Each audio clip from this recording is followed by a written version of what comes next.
Hi, my name is Sara Schaefer. We live in hell. Let's craft through it.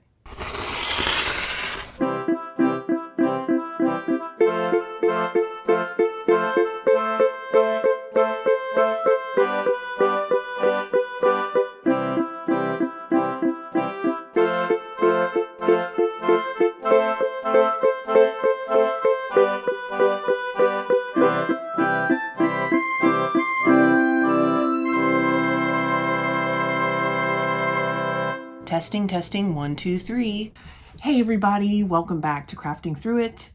I posted a short video last week explaining that I was out of town in the Dominican Republic having a very relaxing vacation courtesy of my husband's job. He works for the band Tool and they're on tour right now in South America, and the first stop was the Dominican Republic, and so I got to go and it was amazing. And I didn't realize how stressed out I was until I got there, and just the relaxation that overtook me. It was like, wow, I did not know. First of all, I slept for like almost 24 hours when I got there. I had to go I went from Richmond to New York City for one night for the comic relief show, and then flew the next morning to Dominican Republic. And after catching up on sleep, I like emerged into the tropical paradise, and it was just so relaxing. My skin rash disappeared completely. I did end up going to the doctor, and no, I'm pleased to report I did not have the mange, as I was worried. I still don't really know what it was. They gave me like steroid cream and antibiotics, and it was still kind of there. And when I left, but within like 2 days of being in the Dominican, it like completely healed. Like you could look at my skin and would be like, it never happened. So it's hard to tell if the medicine was working or if it was literally dry skin and eczema or something, and going down to a more humid environment healed me. We'll see. And could have been stress related too. So really, really happy I got that vacation. Very lucky. And the concert, like the actual shows, were really cool. Like, I'm not even really a metal fan. I mean, not really. I'm like definitely not. But what I've always found is like going to a live show of people who are really good at what they do, whether it's smooth jazz. My dad loves Acoustic Alchemy, and I've been to a show of theirs before. It's like these dudes on acoustic guitars just like jamming out some real smooth, like the smoothest of the jazz. And it's just great to see musicians like at the top of their game playing. And a metal show, I mean, like, you know, you're just like getting your freaking head blown off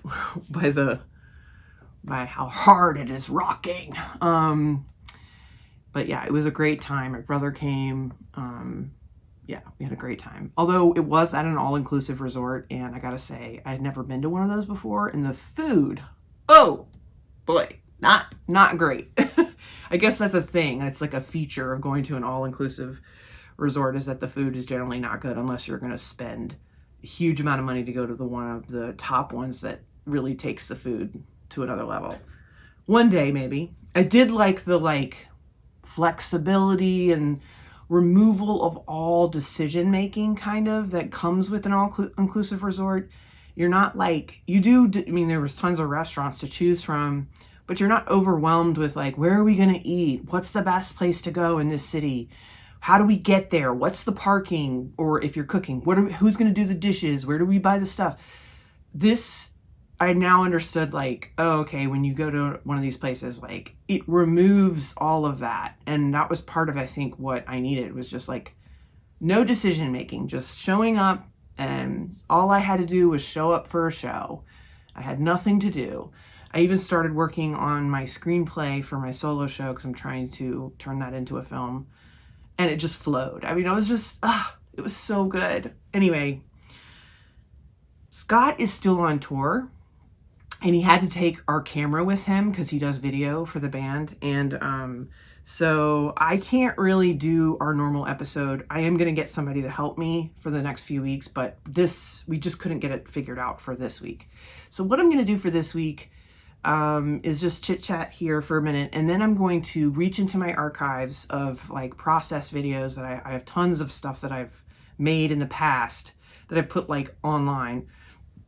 And I'll probably post one of those here, or I'll show you one of those and kind of narrate like how I made something in the past. And it'll just be a fun way to do an episode when I can't do a complete one. But I hope you're sticking with me. I really, part of my commitment to make this show was to do an episode every week, to be consistent, and I felt really stressed about like missing a week and not holding up my end of the bargain of committing. But it just, given all the circumstances of getting that job, Comic Relief, it just, everything kind of got thrown into it, tailwind and tailspin. And but yeah, I'm back. My niece Chloe, who is a college student, and my sister Christy are in town, and we've been hanging out. And we did some shopping yesterday. They were like, we want to go to your favorite thrift stores, which was so fun that they wanted to do that. And so I'm going to show you the haul. I got some really great finds.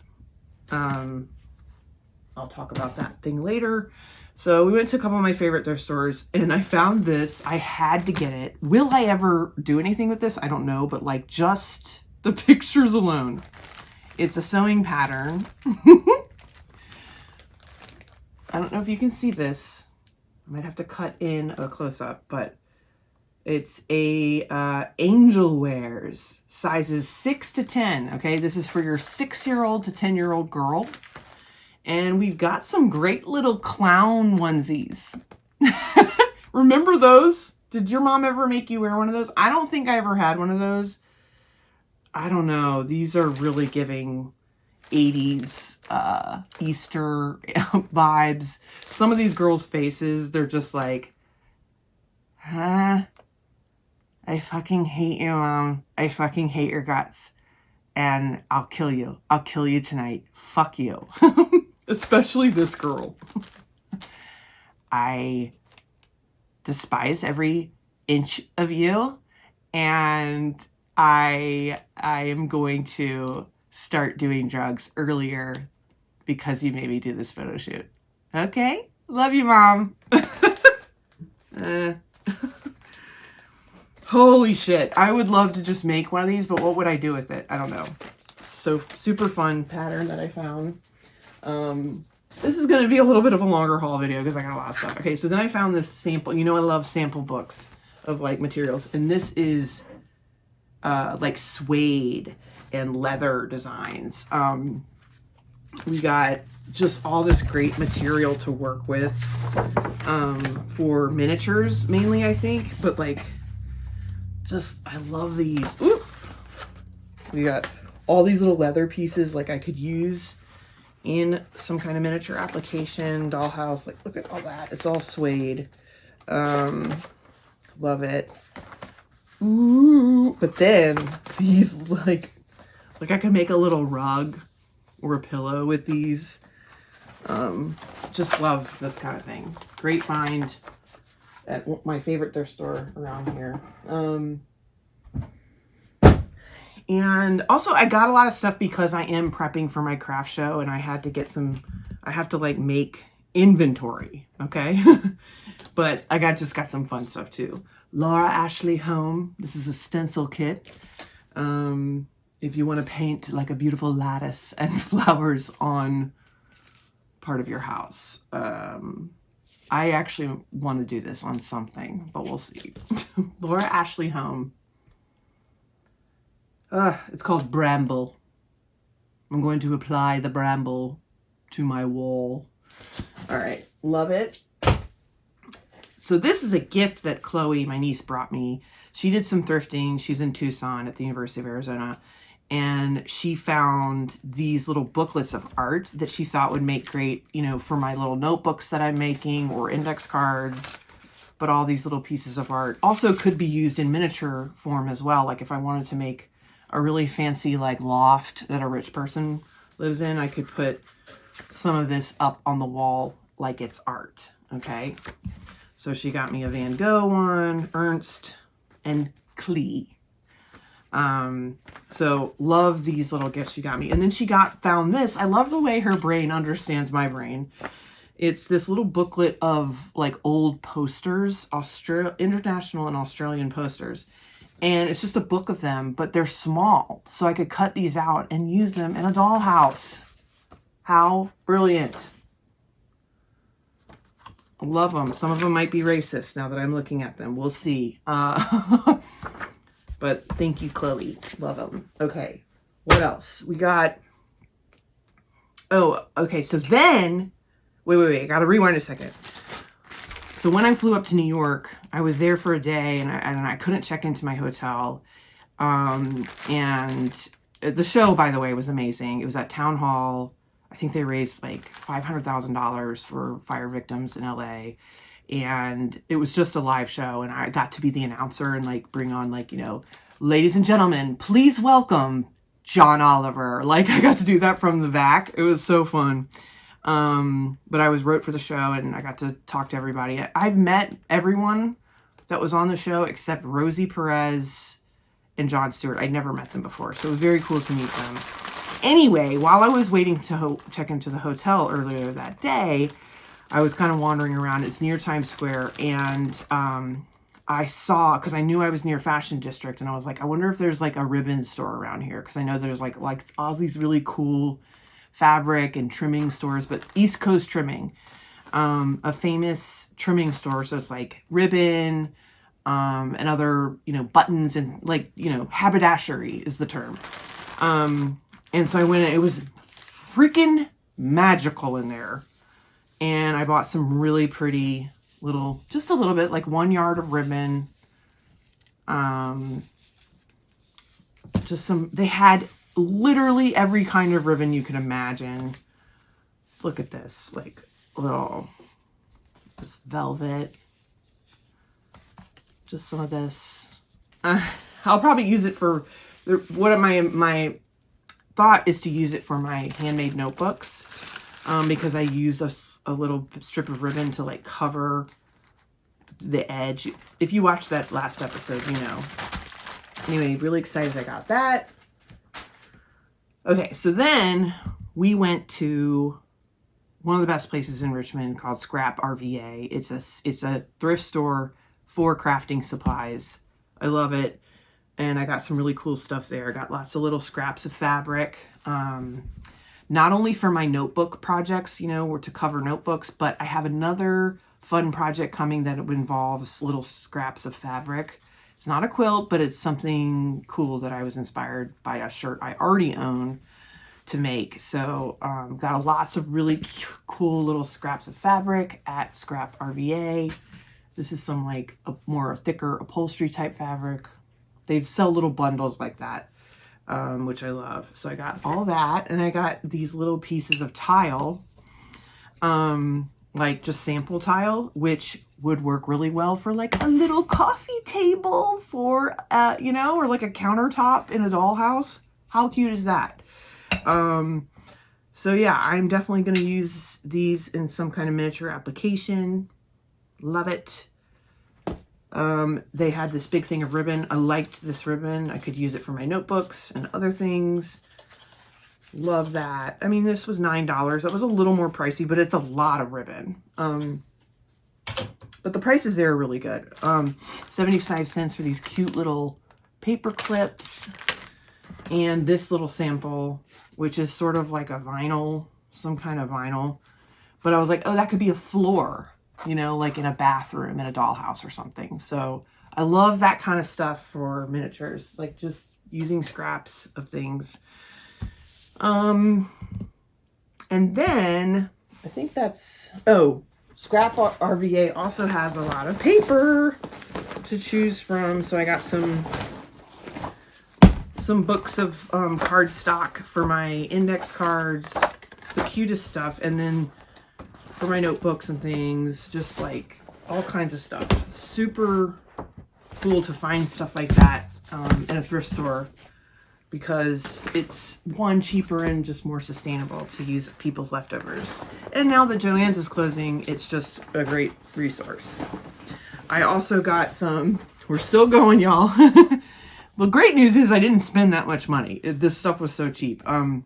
They had a ton. I mean, I collect old cross-stitch patterns and other types of things. So I got a few of those. I love a pattern with a woman on the front.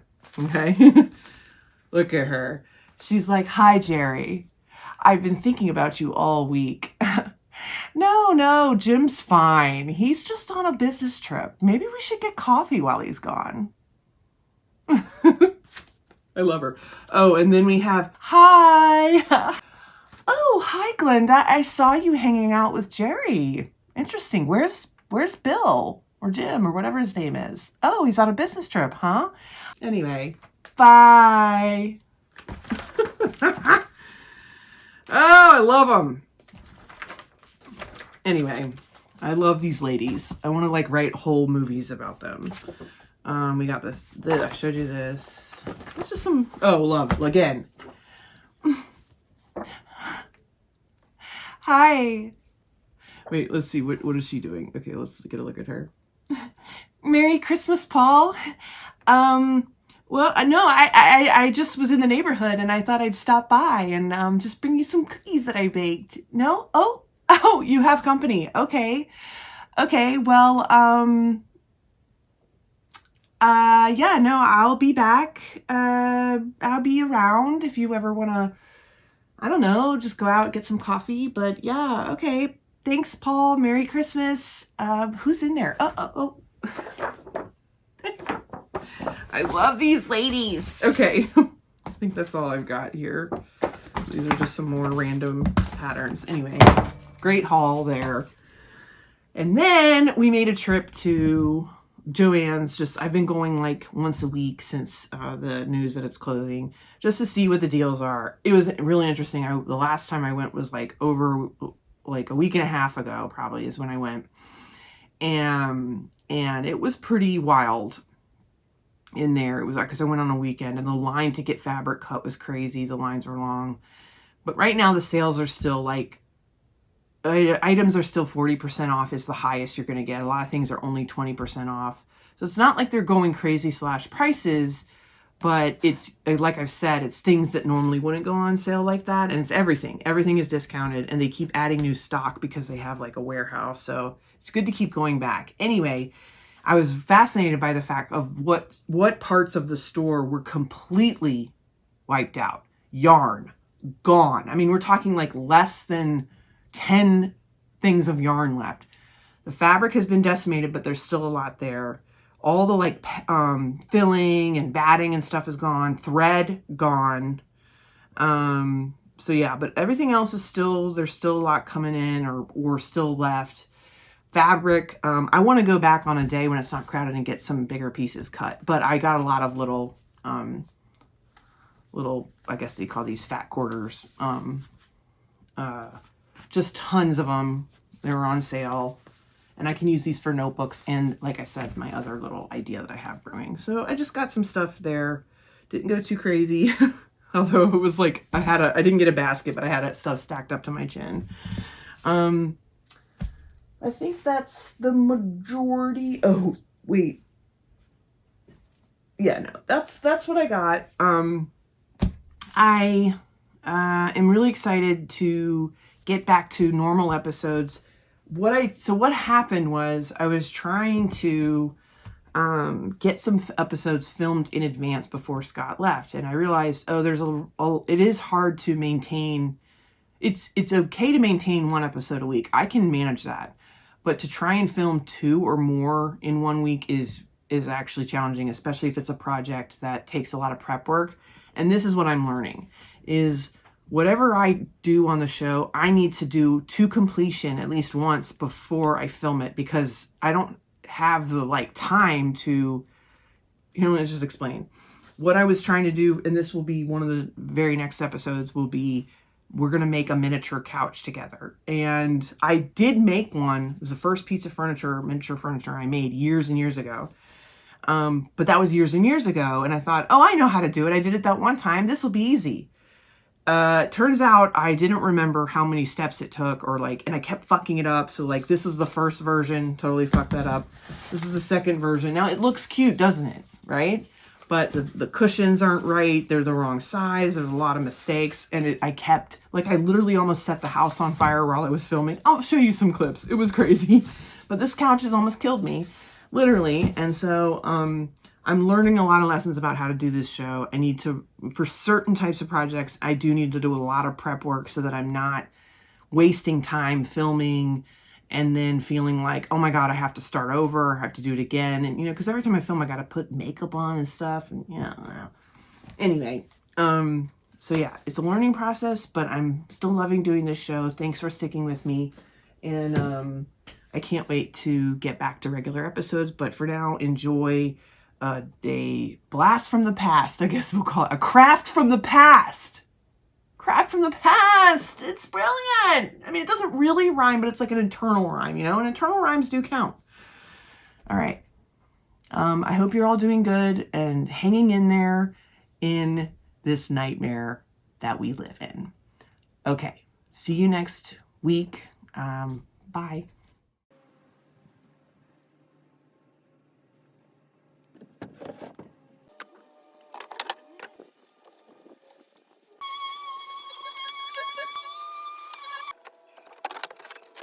Here's how I took an old dresser that I got for about $30 and turned it into a kitchen island. So I took the drawers out, cleaned it up really good, sanded it down because it was pretty beat up, and took off the back. Took the drawers apart. I ended up only using one drawer, and I used all the wood from the other drawers to create other parts. So on the bottom, first I had to put some legs because it was a little bit shorter. Kitchen island countertop was a little higher. I painted it red. Now just wait. It turns out pretty good. I finished the top. I did not make this like a food grade butcher block top, but I just finished it and I put some cutting boards on top. And I took the drawer fronts, added a piece of wood, and put those together, and this is to create the bottom shelf of the kitchen island. So those are the drawer fronts, you can see, and I put that down as like a bottom shelf. I took drawer pulls from the drawers and created a little towel rack and put that in, and so that was really cute to reuse those parts. I added some hooks to the side, and so I could hang some things on the side, and there we go. There's a top drawer. It turned out so freaking cute. I can't believe that was a dresser. Anyway, that's my very, very short craft tutorial this week. I hope you guys will come back next week. Love you so much. Bye.